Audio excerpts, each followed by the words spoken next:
এটা কি খাওয়ার মতো হয়েছে? হ, এটা একটু লাল হয়েছে।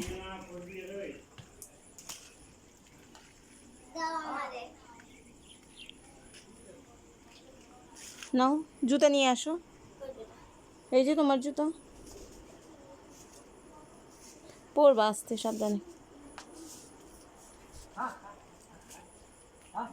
এগুলো আরগুলো তো বাকিগুলো তো উপরে, কেমনে নিমু আমি? এগুলো ছোট, ওই যে বড়গুলো উপরে। কই এটা ছোট এখন, এটা অনেক বড় হইব আরো। এটা ছোট মা, এটা আরো বড় হবে। হুম।